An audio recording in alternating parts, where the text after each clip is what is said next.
এই গরমে সবসময় আরামদায়ক পোশাক পরাই আমার কাছে মনে হয় বেটার এবং কমফোর্ট ফিল করবেন আপনারাও।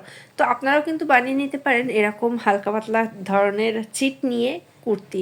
তো এখানে বিভিন্ন ধরনের চিট আছে, তো যেরকম রেঞ্জের নেবেন সেরকম রেঞ্জেরই নিতে পারবেন। তবে আমি সফট কাপড় নিব, তো এটা 150 টাকা করে গজ ছিল, কিন্তু আমি অনেক দামাদামি করার পরে 130 টাকা করে আর কি পড়েছে।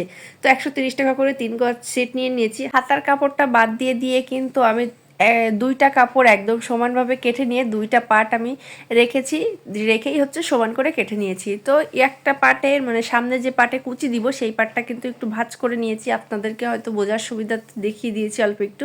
তো আপনাদেরকে আমি সম্পূর্ণ ভিডিওটা দেখাচ্ছি না, কারণ আপনারা ইউটিউব দেখলে অনেক রকম ভিডিও পেয়ে যাবেন আর আমার ভিডিও দেখার প্রয়োজন পড়বে না। আপনাদের সাথে আমি আইডিয়াটা শেয়ার করলাম আমি কিভাবে এই ড্রেসটা মেক করলাম এর জন্য। তো আমি কিন্তু সুন্দর করে এই সাইড দিকে একটু ঘের বেশি করব বলে একটু জোড়া দিয়ে নিয়েছি, আপনাদের হয়তো দেখানোর জন্য একটু উল্টে রেখেছি, তো ক্যামেরায় হয়তো বোঝা যাচ্ছে না। আর এই যে সামনে কিন্তু আমি পাইপিং দিব এবং ডিজাইন করব, তো দেখতে কেমন হয়েছে আর আমার মাথা থেকে আইডিয়া আসছে সামনে এরকম কুচি দিয়ে পাইপিং দিলে দেখতে আরও সুন্দর লাগবে। আর হাতায় কিন্তু আমি পাইপিং দিয়েছি, কলারেও দিতে চাইছিলাম কিন্তু কলারে আমি যেহেতু নতুন, তো ওইভাবে কলারে দিতে পারবো কিনা আর ভালো হবে কিনা আমি বুঝতে পারছিলাম না। কাপড়টা অনেক সুন্দর।